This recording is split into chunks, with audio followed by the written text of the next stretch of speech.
Hey guys, what's going on? Welcome back to the channel. All right guys, today's video we are running a breakout here that's had a stage 2 application done by me a little while ago, and the customer's loved it. I mean, he's had a great time on the bike. It's led him down to the drag racing scene, so he started doing some drag racing on the bike, and that has unfortunately led to the crankshaft copping a little bit of a pizzling, as we say here in Australia, and scissored it up a little bit, so the run out's excessive there. So guys, we are going to be putting a 128 cube Sneaky Pete kit in this thing. The Sneaky Pete kit is from APE, so it's a step up from the stump puller that is commonly used, as a lot of guys go to the stump puller. Good bang for buck results out of that. But the Sneaky Pete basically bumps up from 11 to 1 to 11.5 to 1, and also gets a set of cylinder heads that have been hand ported and textured by APE. Also loaded in there with some heavy duty valve springs to accommodate the little bit more lift we're going to be running with this build. This one is running the CR485. So traditionally the stump puller runs the CR485, which you can still run stock valve springs. Yeah, as I said, this welded up crankshaft is going in this one. So it's one of the OEM crankshafts that we do get pulled out, rebuilt, welded up, trued up. I've got a video outlining a few crankshaft problems and things that go on with the crankshaft, and talks a little bit more about it in that detail. So if you want to check that out, folks, the link's just straight down there in the description for you to check out. So let's just dive straight into it, get this build happening and see what happens.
result, folks. Check that out.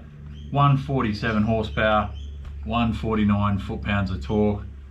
Nice solid torque from the get-go, 130 foot-pounds, holds beautifully across there for the first sort of 1,000–1,500 RPM, and then she's just on right through the mid-range there. So that's a great result for this this pipe, folks. I've never used it on a big bore bike like this. I've only ever used it on sort of stage 2 114 builds before, with great results on that, don't worry. But yeah, it's proved pretty well. Probably a little short for these big bore, but that, you know, it's near enough to 150 square. I mean, that's a great result nonetheless, folks. So time to take this thing for a ride and see how she performs on the road.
Well, that's it for today, folks. Thank you very much for sticking around to the end and checking out the video. I really appreciate it. Obviously, any questions, any comments, all that sort of stuff, drop them down there in the comments section. Give this video a like if you liked it, obviously. If you haven't subscribed, guys, please subscribe. Getting pretty close to the 10,000 subscribers. If we get to 10,000, that'd be awesome.